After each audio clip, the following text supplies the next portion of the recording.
Esto es el filo. Llevamos 2 millones de años fabricando hojas de todas clases y con todos los materiales posibles. Para propósitos tan mundanos como el de untar la mantequilla o tan terribles como cortar cabezas. Pero lo esencial no ha cambiado. Este borde afilado es la pieza clave.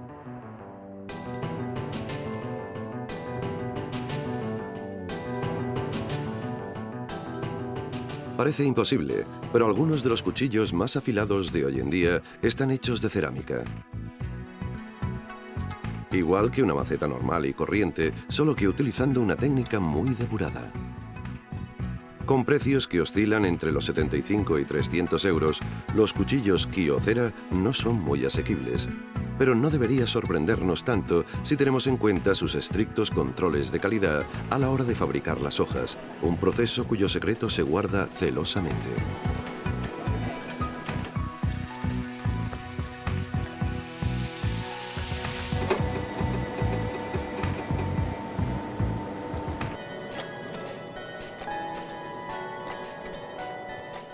El resultado final es un cuchillo extremadamente afilado que no se estropea tan rápidamente como los cuchillos de metal. Los cuchillos de cerámica no se oxidan. También tienen inconvenientes. No se pueden cortar huesos o comida congelada, ya que sus frágiles hojas se mellarían. Y si los golpeamos fuertemente con un martillo, probablemente se romperán. Kyocera proyecta al futuro la fabricación de hojas de cerámica con alguna variación en la aparente simplicidad de la tecnología utilizada en la Edad de Piedra.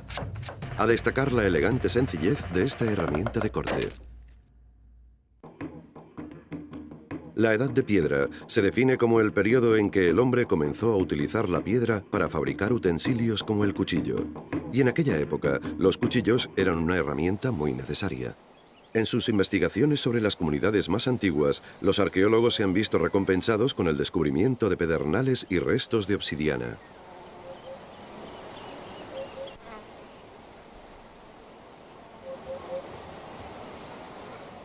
Con tan pocos recursos para sobrevivir en el Paleolítico, un periodo que comprende desde el año 750.000 hasta el 15.000 a.C., el hallazgo de estos artefactos nos revela de qué manera vivían sus habitantes. Además, los fragmentos y lascas también tienen mucho que contarnos.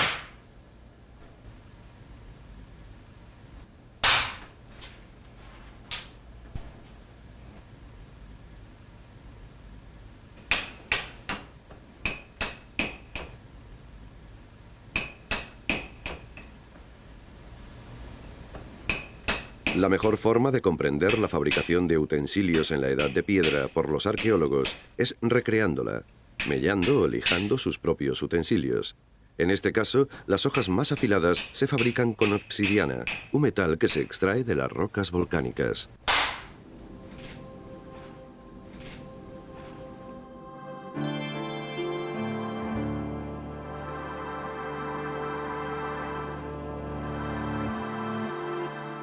Al final de la Edad de Piedra, las herramientas utilizadas nos dan una pista sobre un significativo avance tecnológico. Es evidente que el hombre de la Edad de Piedra utilizó estas hojas para cazar animales, además de cortar la madera y la vegetación entre los usos más comunes. Lo que no está tan claro es cuándo se utilizaron estas mismas hojas por vez primera en el combate. Restos de pedernales y obsidianas encontrados en explotaciones mineras datan del fin de la última glaciación, hace unos 11.000 años. También aparecieron materiales mejores como el hierro y el cobre, más maleables y fuertes que la piedra. El bronce, una aleación de metales compuesta por un 90% de cobre y un 10% de estaño, fue un notable avance que se usaría comúnmente en la llamada Edad de Bronce hace unos 5.500 años.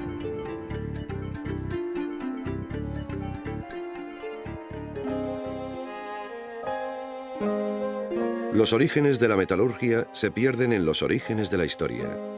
Sin embargo, parece que la extracción y fundición del hierro comenzó repentinamente en diferentes lugares al mismo tiempo. Los utensilios cortantes se calentaban, maleaban y trabajaban en una gran variedad de formas. El cobre y el estaño se derriten a más de 1000 grados, lo que permitía fundirlos en hornos o fraguas adecuadas.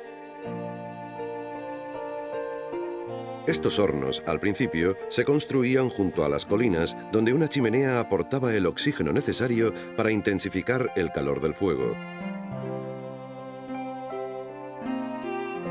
Los trabajadores del metal adoptaron la ventilación forzada mediante una especie de acordeón que proveía un flujo de aire artificial dirigido hacia el fuego, lo que aumentaba su temperatura. Los recipientes de piedra o cerámica resistentes al calor sirvieron para contener este metal líquido. Más tarde, el bronce fundido se vertía en un molde previamente forjado a martillo con una forma determinada. El mayor desafío al que se enfrentaban esos primeros artesanos consistía en proveer de suficiente madera al fuego constante. Trabajar el metal permitió forjar una espada más larga y resistente que cualquier otra fabricada con piedra. Metales como el bronce representaron un gran descubrimiento. En la Edad de Bronce surgió el uso más popular para las hojas de metal, su utilización como instrumento de combate.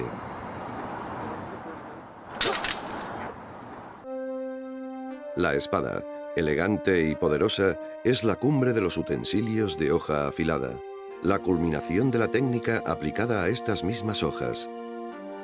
Aunque su fabricación es más compleja, resulta mucho más útil que el hacha o el cuchillo, armas que solo se utilizan puntualmente. El único fin de la espada no es otro que matar.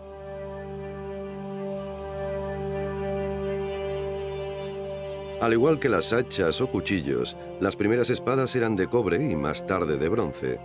Durante mucho tiempo fueron utensilios raros de gran valor. El hierro también se empleó para forjar espadas, pero se trataba de un metal poco apreciado.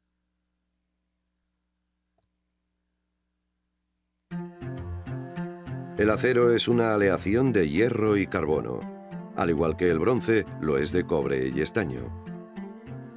Aunque fue en la mitad del siglo XIX cuando el acero empezó a producirse masivamente, dando paso a un mundo de rascacielos.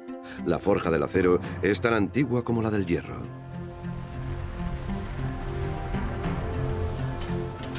El carbón vegetal destinado a la fundición y forja del hierro se convirtió en la fuente del carbono. La espada es la fase posterior al cuchillo largo. Es difícil determinar cuándo un cuchillo largo se convierte en una espada.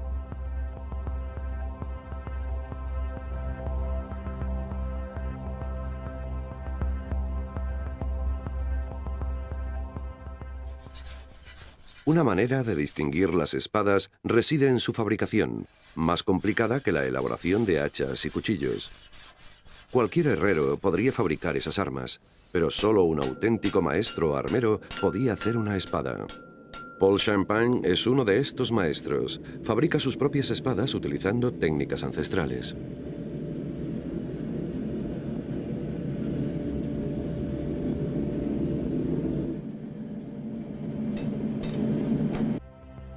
Paul recoge el hierro de los Adirondacks, cerca de su casa en las afueras de Nueva York.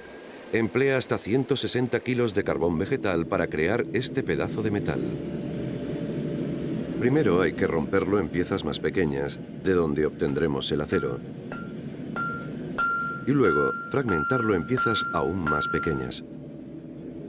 Se aplanan en el yunque para más tarde calentarlas en la forja y golpearlas hasta conseguir una lámina. Pero aún observamos ciertas irregularidades como grietas. Entonces volvemos a aplanarlas y ya tenemos una hoja libre de impurezas. El calor, los continuos golpes y el metal bien aplanado separan las impurezas del acero y eliminan las bolsas de aire, creando una hoja fina y fuerte. Se apilan y se vuelven a calentar de nuevo para que acaben soldándose en la forja. Se rellenan los huecos y el resultado nos da una larga hoja.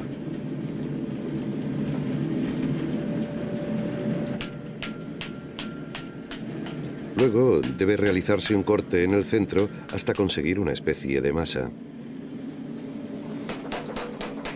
A continuación la extraemos y golpeamos con un martillo. Mide unos 90 centímetros de largo. Habrá que acortarla.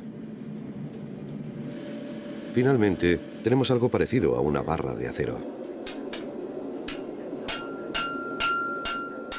Para los bordes, primero se utiliza un martillo grande, para luego finalizar con un martillo de acabados.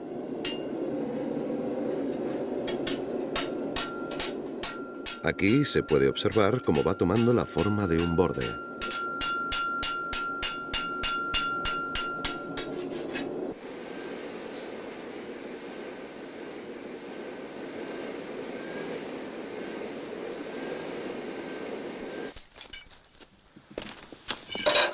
La hoja se lleva a un recipiente con agua donde se endurecerá, y el acero blando se convierte así en acero duro.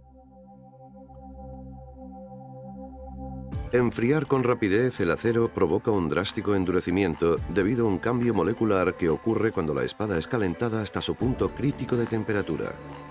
En este estado, los átomos de carbono penetran en las moléculas de hierro y de vidrio expandidas debido al calor.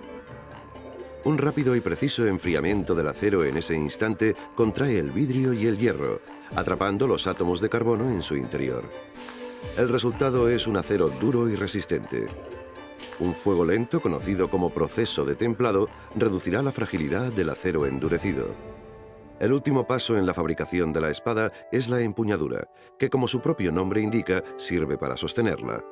Suele tener forma de cruz y sirve de protección y para evitar que la mano resbale por la hoja. Un pomo actúa como tope, evitando que la empuñadura se deslice hasta el final de la espada. La espada finalizada no es solo un arma, es una obra de arte. Los forjadores de espadas eran importantes, pero no eran los únicos con un papel destacado en la historia de la espada. Los otros protagonistas eran los soldados, experimentados espadachines que manejaban este arma en la guerra, no en demostraciones sofisticadas, sino en la encarnizada batalla que libra un guerrero por su vida.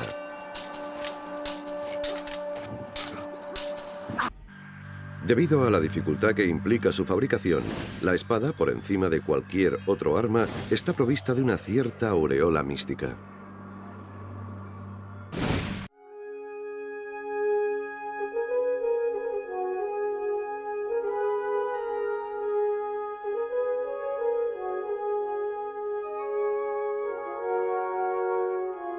Los desafortunados combatientes de la guerra de Troya, descrita por Homero en el período micénico, que ya poseían espadas.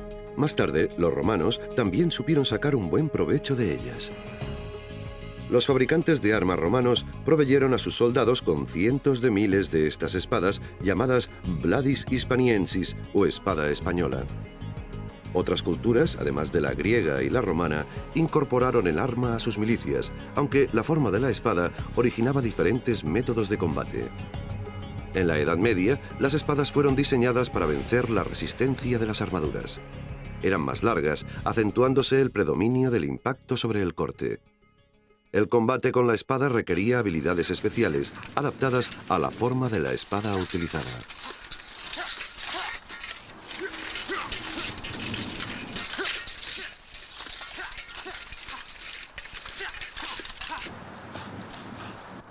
John Clemens y su asociado, Jeff Basham, estudian textos antiguos sobre el combate con el objeto de recrear perdidas técnicas de lucha con espada destinadas a arma, cuyas siglas corresponden a la Asociación del Renacimiento de las Artes Militares.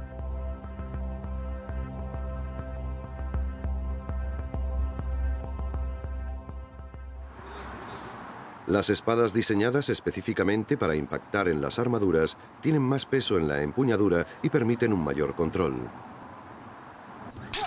No se trata del estilo que utilizan los espadachines en las películas de época de Hollywood, pero es más cercano a la realidad y mucho más efectivo en combate. A pesar de su legendario tamaño, las espadas probablemente nunca fueron el arma principal en la batalla.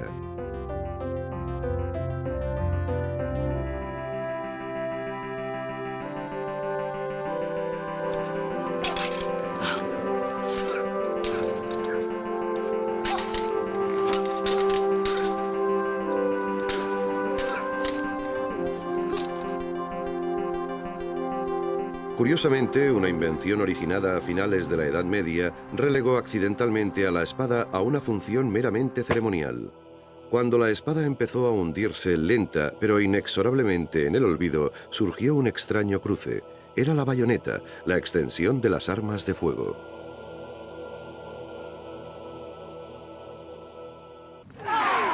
Los soldados estadounidenses utilizaron la bayoneta corta durante la Primera Guerra Mundial. De esta manera, la antaño majestuosa espada cambió hasta convertirse nuevamente en un cuchillo. Con la hegemonía del arma de fuego automática, la espada se vio prácticamente relegada al plano ornamental. Actualmente existe un pequeño pero entusiasta grupo de coleccionistas que pagan precios astronómicos por antiguas y valiosas espadas. Hay incluso una asociación todavía más pequeña de artesanos, como Paul Champagne, que fabrican hojas a la antigua usanza según las indicaciones de los maestros armeros de otros tiempos. Las espadas que elaboran serían formidables armas en antiguas batallas. Estas espadas alcanzan un valor de entre 2.000 y 20.000 euros en el mercado. La mayoría de las espadas ceremoniales no tienen apenas utilidad alguna en el combate real. Su propósito es el de adornar una pared. Actualmente, la espada que probablemente nos sea más familiar es la utilizada por los oficiales de la Marina de los Estados Unidos. Sus productores son los famosos fabricantes de hojas de afeitar Wilkinson Sword, que también producen espadas para el ejército británico. Su propósito no es el combate. Al igual que las espadas, las hachas también cayeron en desuso en la guerra. Sin embargo, el hacha ha demostrado ser un arma de uso múltiple y realmente útil.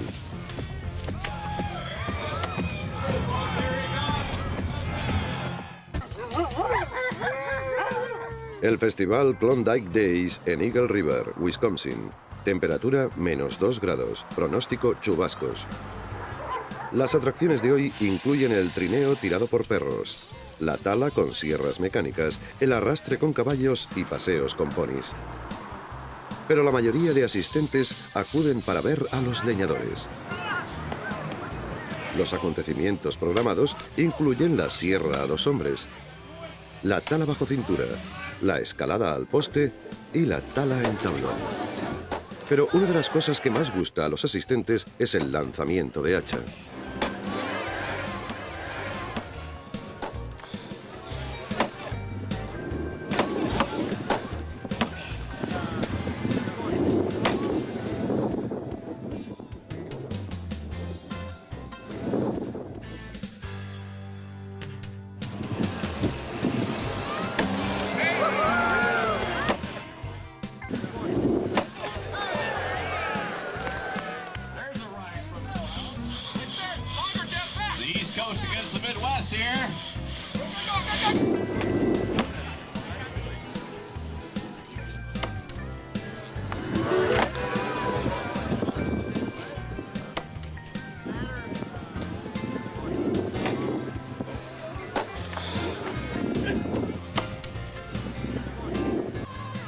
En caso de un lanzamiento errado, nadie corre el peligro de acabar con una herida gigantesca en la cabeza. Podríamos afirmar que el lanzamiento de hacha es una competición demasiado frívola para una herramienta tan útil. Las hachas son simples utensilios fabricados para talar sin demasiada elegancia. Al contrario que un cuchillo, que puede rebanar con cierta delicadeza, un hacha es como una maza afilada. Requiere un balanceo amplio y poderoso para proyectar su pesada cabeza.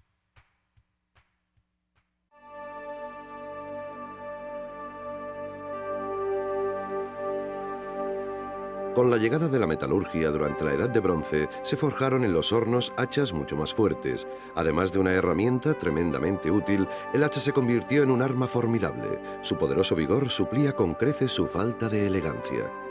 Lo que distingue al hacha de otras armas es que la mayor parte de su peso está concentrado en la cabeza. Esto nos da la posibilidad de asestar golpes más vigorosos. Pero el hecho de tener casi todo el peso en la cabeza provoca una ralentización. Estas ventajas y desventajas hicieron que al hacha se le aplicara un estilo de combate muy agresivo. Un hacha es capaz de producir un impacto más poderoso que el de una espada. A finales de la Edad Media, se convirtió en una importante opción estratégica tras la aparición de las armaduras. El hacha de guerra salió del campo de batalla para convertirse en el arma de la justicia, la herramienta ideal para las decapitaciones. Aunque la decapitación era una costumbre extendida por todo el mundo, suelen asociarse a Inglaterra, debido en gran parte a Enrique VIII y Ana Bolena.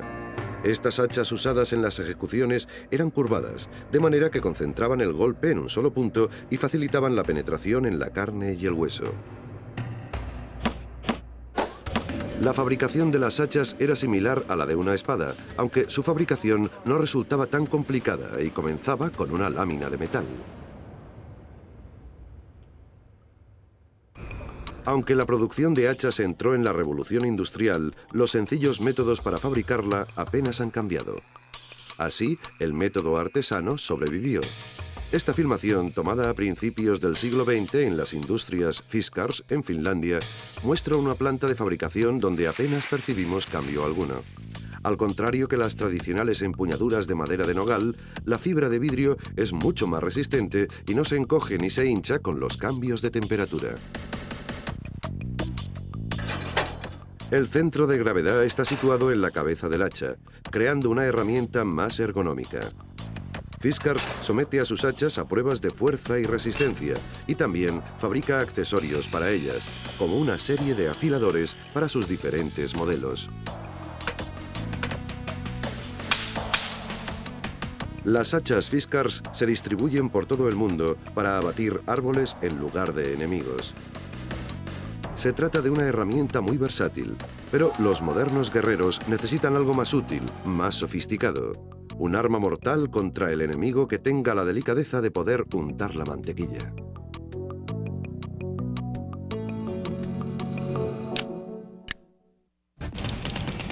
Armas como la ametralladora quizá hayan relegado a la espada, pero no han logrado eliminar completamente las afiladas hojas en el arte de la guerra.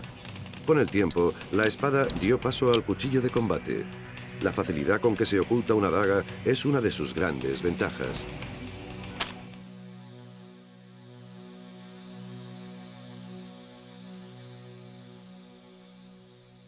Antiguamente, tanto los hombres como las mujeres llevaban cuchillos. Datados a finales de la Edad de Piedra, exquisitos ejemplos sobrevivieron hasta nuestros días. Al igual que la espada, la forma de los cuchillos determina cómo será utilizada en combate y si se apoyará más en el impacto o en la capacidad de corte.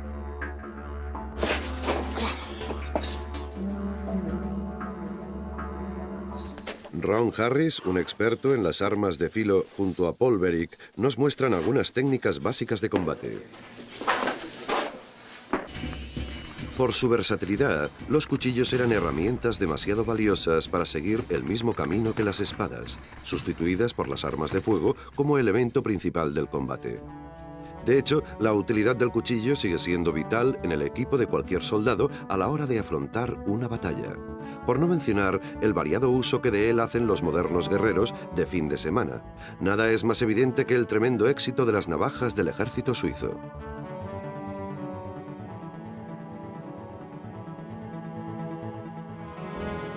Charles Elsener siempre lleva consigo un par de navajas suizas. Es el presidente de Victorinox, la empresa que fabrica las navajas del ejército suizo. Fue su propio bisabuelo el que fundó esta empresa hace 100 años en Ibach, Suiza.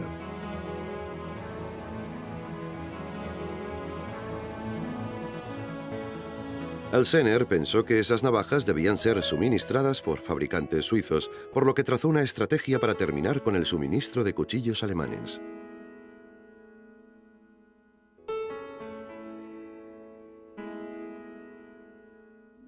Las claves del éxito fueron las innovadoras características que Elsener añadió a sus cuchillos. Tras la muerte de Elsener en 1916, sus herederos mantuvieron el proceso de fabricación de sus navajas, añadiendo incluso más características. En 1923, la compañía introdujo los cuchillos de acero inoxidable, utensilios que no era necesario pulir constantemente. Pero el mayor éxito de la compañía surgió en la Segunda Guerra Mundial, cuando los soldados estadounidenses, acuartelados en Europa, incluyeron estos cuchillos en sus pertrechos militares. El resto ya es historia.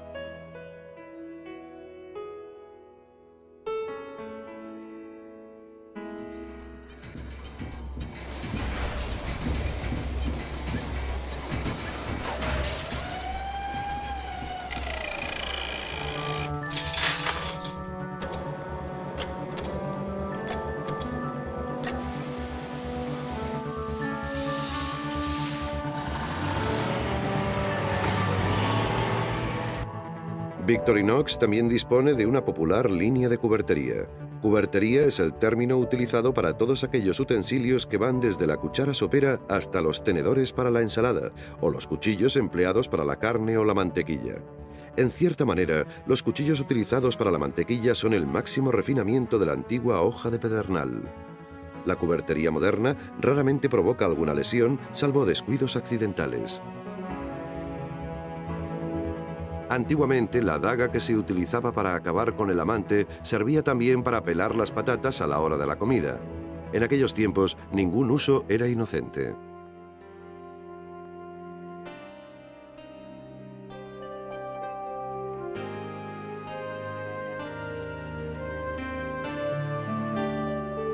Organizar un banquete en la Edad Media para 12 comensales significaba invitar a 12 invitados armados a la propia casa. Era un gran peligro, ya que las reuniones podían acabar en auténticos baños de sangre. En 1669, el rey Luis XIV de Francia ordenó que todos los cuchillos de mesa tuvieran sus bordes redondeados.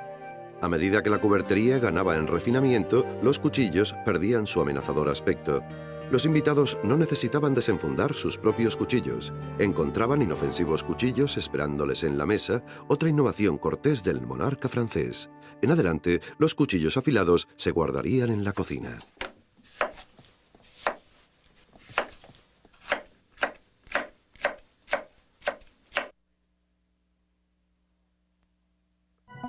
En los Estados Unidos, durante el siglo XIX, los productores de cuberterías prosperaron al oeste de Massachusetts y en las afueras de Nueva York, donde se fabricaban bellos utensilios artesanales.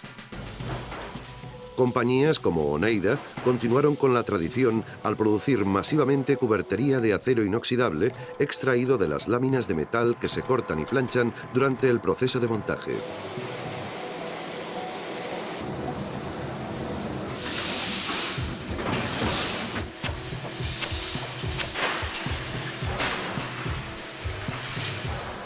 Oneida fabrica unos 10 millones de cuchillos al año y la cuchillería es un gran negocio. Los fabricantes de cuchillos Cutco, de Nueva York, obtuvieron unas ventas de más de 150 millones en el año 2000. ¿Y quién puede olvidar los célebres y memorables anuncios de los cuchillos Ginsu durante los años 70?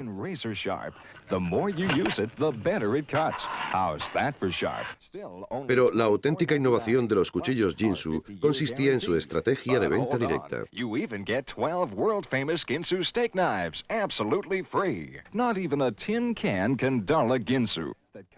Desde 1976, las ventas de cuchillos Ginsu se cuentan por millones. Todo indica que este imparable progreso no va a disminuir. Aunque parezca que existe un abismo entre el común Ginsu y la noble espada, la historia de las herramientas con hoja es la misma que la historia de la tecnología. Ya sean los modernos procesos aplicados a la cerámica o las rudimentarias técnicas con obsidiana, todo se basa en el mismo principio, el borde afilado.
El resultado final es un cuchillo extremadamente afilado que no se estropea tan rápidamente como los cuchillos de metal. Los cuchillos de cerámica no se oxidan. También tienen inconvenientes. No se pueden cortar huesos o comida congelada, ya que sus frágiles hojas se mellarían. y si los golpeamos fuertemente con un martillo, probablemente se romperán. Kyocera proyecta al futuro la fabricación de hojas de cerámica con alguna variación en la aparente simplicidad de la tecnología utilizada en la Edad de Piedra. A destacar la elegante sencillez de esta herramienta de corte. La Edad de Piedra se define como el periodo en que el hombre comenzó a utilizar la piedra para fabricar utensilios como el cuchillo. Y en aquella época, los cuchillos eran una herramienta muy necesaria. En sus investigaciones sobre las comunidades más antiguas, los arqueólogos se han visto recompensados con el descubrimiento de pedernales y restos de obsidiana.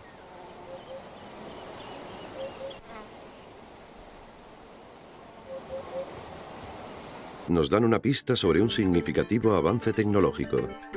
Es evidente que el hombre de la Edad de Piedra utilizó estas hojas para cazar animales, además de cortar la madera y la vegetación entre los usos más comunes.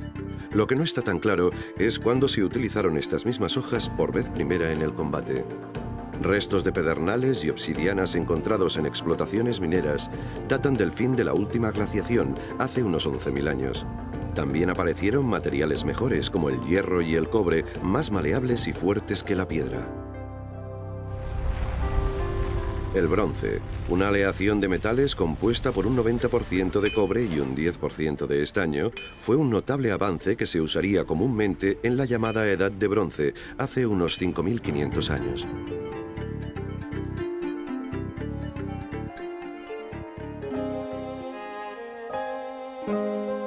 Los orígenes de la metalurgia se pierden en los orígenes de la historia. Sin embargo, parece que la extracción y fundición del hierro comenzó repentinamente en diferentes lugares al mismo tiempo. Los utensilios cortantes se calentaban. Esto es el filo.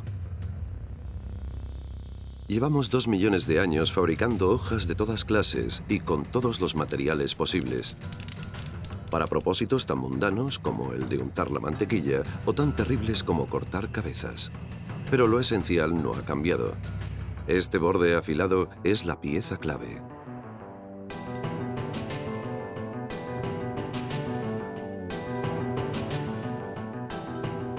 Parece imposible, pero algunos de los cuchillos más afilados de hoy en día están hechos de cerámica. Igual que una maceta normal y corriente, solo que utilizando una técnica muy depurada. Con precios que oscilan entre los 75 y 300 euros, los cuchillos Kyocera no son muy asequibles. Pero no debería sorprendernos tanto si tenemos en cuenta sus estrictos controles de calidad a la hora de fabricar las hojas, un proceso cuyo secreto se guarda celosamente.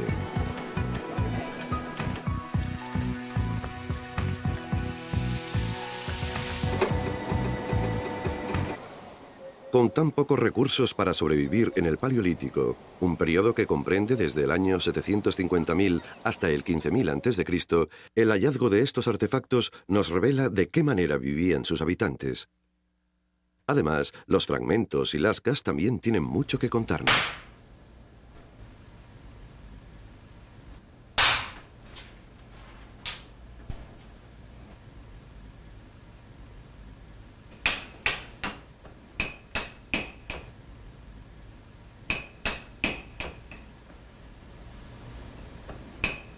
La mejor forma de comprender la fabricación de utensilios en la Edad de Piedra por los arqueólogos es recreándola, mellando o lijando sus propios utensilios.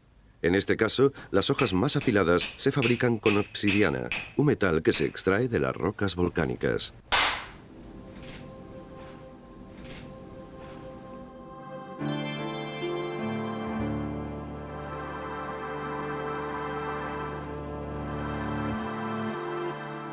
Al final de la Edad de Piedra, las herramientas utilizadas maleaban y trabajaban en una gran variedad de formas.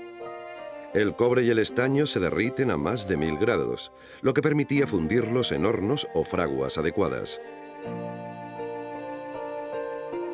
Estos hornos, al principio, se construían junto a las colinas, donde una chimenea aportaba el oxígeno necesario para intensificar el calor del fuego. Los trabajadores del metal adoptaron la ventilación forzada mediante una especie de acordeón que proveía un flujo de aire artificial dirigido hacia el fuego, lo que aumentaba su temperatura. Los recipientes de piedra o cerámica resistentes al calor sirvieron para contener este metal líquido. Más tarde, el bronce fundido se vertía en un molde previamente forjado a martillo con una forma determinada.